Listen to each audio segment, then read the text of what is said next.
मेरे प्यारे दोस्तों, आपके अपने प्यारे चैनल बैत बस्ती पर मैं स्वागत करता हूँ मडी के एक बार फिर से। जैसा कि आज पढ़ेंगे बच्चों थेल्स प्रमेय। तो आप थेल्स प्रमेय को मूलभूत समानुपातिक प्रमेय के नाम से भी जाना जाता है। तो प्रमेय नंबर 1 पढ़ रहे हैं आप लोग, ठीक है। तो बने रहिएगा मेरे चैनल पे लास्ट तक देखने के लिए। तो मैं पढ़ रहा हूँ केवल एक लाइन, ठीक है, ऊपर वाली, यहाँ लिखा नहीं, जगह कम पड़ जाएगी। ओके, लिखा एक त्रिभुज की एक भुजा के समांतर, यानी एक त्रिभुज आपको दिया गया है, मैं बना देता हूँ। एक त्रिभुज आपको दिया गया है, कह रहा ABC, ठीक। त्रिभुज की एक भुजा के समांतर खींची गई एक रेखा, सरल रेखा, अन्य दो भुजाओं को जिन दो बिंदुओं पर प्रतिच्छेद करती है, यानी इन बिंदुओं पर प्रतिच्छेद करती है इन दोनों भुजा को, तो ये समान अनुपात में काटते हैं। यही हमको सिद्ध करना है। यानी क्या सिद्ध करना है बच्चों, आइएगा देखते हैं एक बार।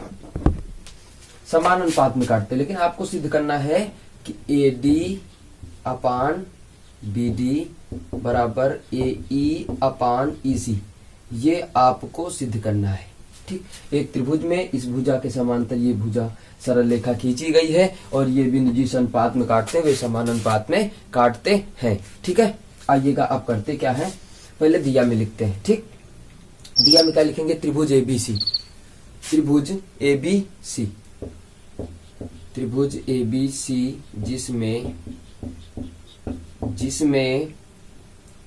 BC समांतर DE है, ठीक। अब क्या लिखोगे, बिंदु D भुजा AB पर, बिंदु E भुजा AC पर स्थित है। क्या लिखोगे, बिंदु D भुजा AB पर तथा बिंदु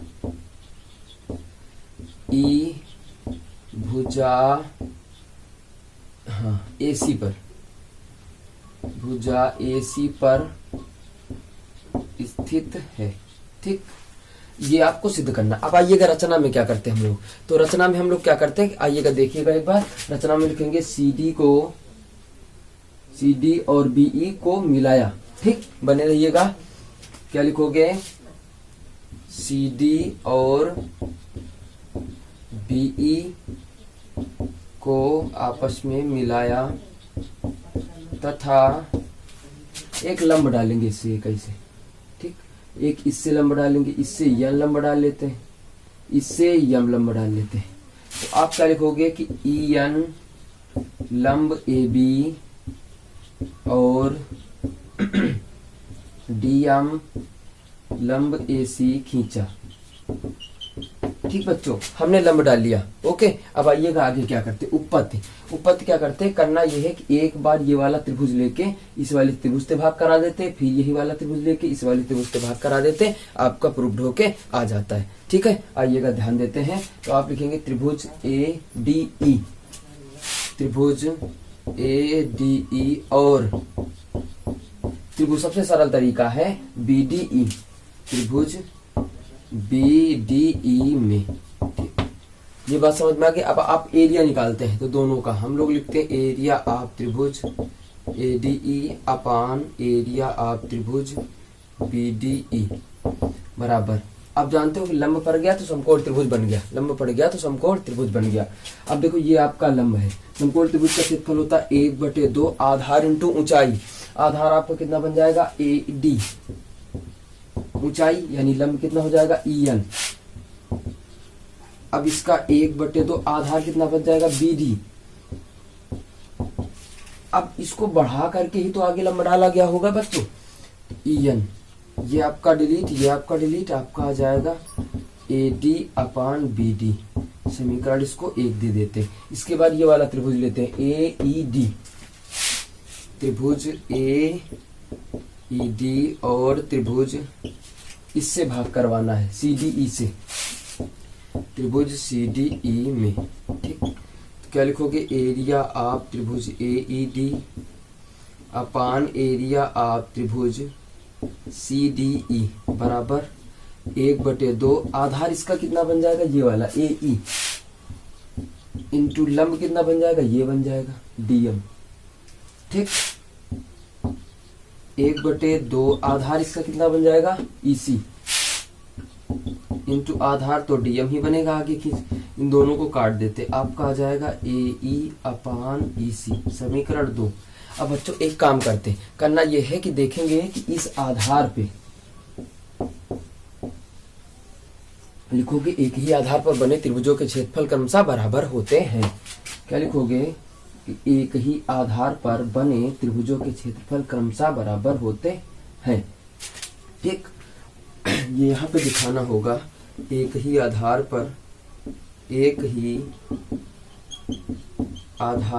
बने त्रिभुजों के क्षेत्रफल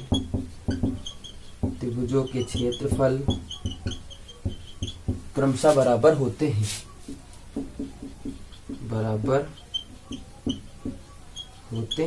ठीक। कौन कौन से बराबर होते हैं? यानी इसका क्षेत्रफल एरिया ऑफ त्रिभुज BDE बराबर एरिया ऑफ त्रिभुज CDE का क्षेत्रफल, ये दोनों आपस में बराबर होते हैं। अब देखिएगा इन दोनों की जगह पे, चाहे इसमें बदलिएगा, BDE की जगह पे ये वाला रख सकते हैं कि नहीं रख सकते? रखो, क्या लिखेंगे? एरिया ऑफ त्रिभुज ADE अपान, इसकी जगह पे ये वाला रख रहे हैं, ठीक है। तो एरिया ऑफ त्रिभुज CDE बराबर, ये आपका पक्ष वही रहेगा, AD अपान BD। समीकरण इसको 3 दे देते हैं, ठीक। अब समीकरण 2 और 3 से, समीकरण 2 और समीकरण 3 से जब 3 से देखेंगे तो देखना यह है, इसको और इसको देखना है। ये वाला पक्ष दोनों आपका बराबर लिखा है। ये वाला जो त्रिभुज है ये वाला है, ये वाला जो त्रिभुज है ये वाला त्रिभुज, नीचे वाला त्रिभुज, यदि बराबर है तो ये भी बराबर है, ठीक। तो आपका दायां पक्ष बराबर है तो बायां पक्ष आपका बराबर हो जाएगा। तो बायां पक्ष आपका बराबर है, ये वाला इसके बराबर है ना, तो आप मान रखिएगा। तो क्या है, देखो, एरिया ऑफ त्रिभुज AED अपान एरिया ऑफ त्रिभुज CDE बराबर, ये वाला लिखिए, एरिया ऑफ त्रिभुज ADE अपान एरिया ऑफ त्रिभुज CDE, ठीक। अब इसका मान रखो भाई, तो AE अपान EC बराबर, इसका रखोगे AD अपान BD, इसको कर दीजिएगा तो क्या आ जाएगा, AD अपान BD बराबर AE अपान EC।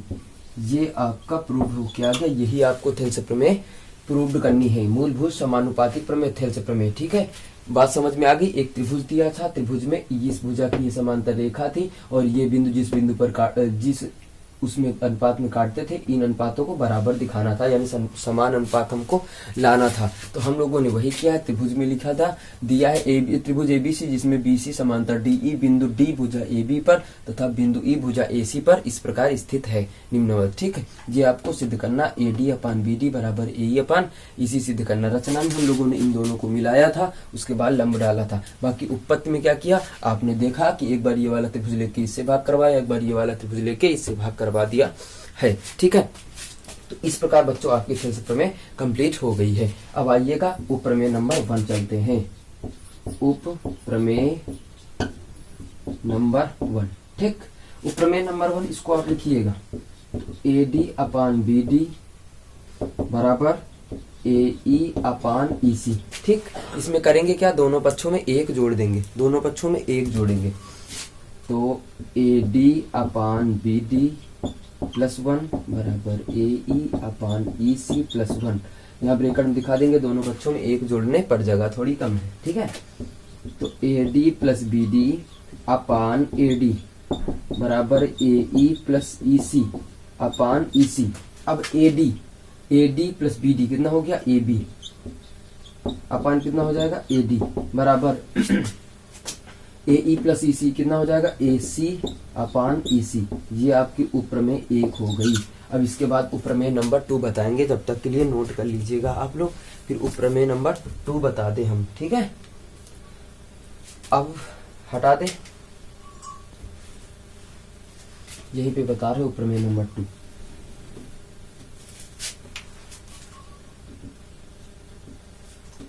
सारे सवाल इसी से लगेंगे, पूरी एक्सरसाइज इसी से लगेगी। इसको पलट दीजिएगा, तो B D upon A D बराबर ई सी अपान ए ई। इसमें क्या करेंगे, दोनों पक्षों में एक जोड़ेंगे, तो B D upon A D plus 1 बराबर ई सी अपान ए ई प्लस 1, है ना। तो B D plus A D upon A D बराबर ई सी प्लस ए ई अपान ए ई। ये कितना हो जाएगा, ये हो जाएगा ए बी, ठीक है, अपान ए डी बराबर ये हो जाएगा ए सी अपान ए ई। इसको पलटा था ना हम लोगों ने, फिर से पलट दीजिएगा, पुनः आ जाएगा ए डी अपान ए बी बराबर ए सी अपान ए ई। ठीक है बच्चों, ये आपकी दूसरी उपप्रमेय हो गई है। ओके, तो इस प्रकार हम लोगों ने सीखा थेल्स प्रमेय और इसकी उपप्रमेय दोनों सीख लिया। कल की क्लास में आपको ये थेल्स प्रमेय का विलोम यानी पहली प्रमेय का विलोम आपको सीखने को मिलेगा बच्चों। अगर मेरे चैनल पे नए हैं तो मेरा चैनल को सब्सक्राइब कर लीजिएगा, साथ में बेल आइकन बटन दबा लीजिएगा। Thank you.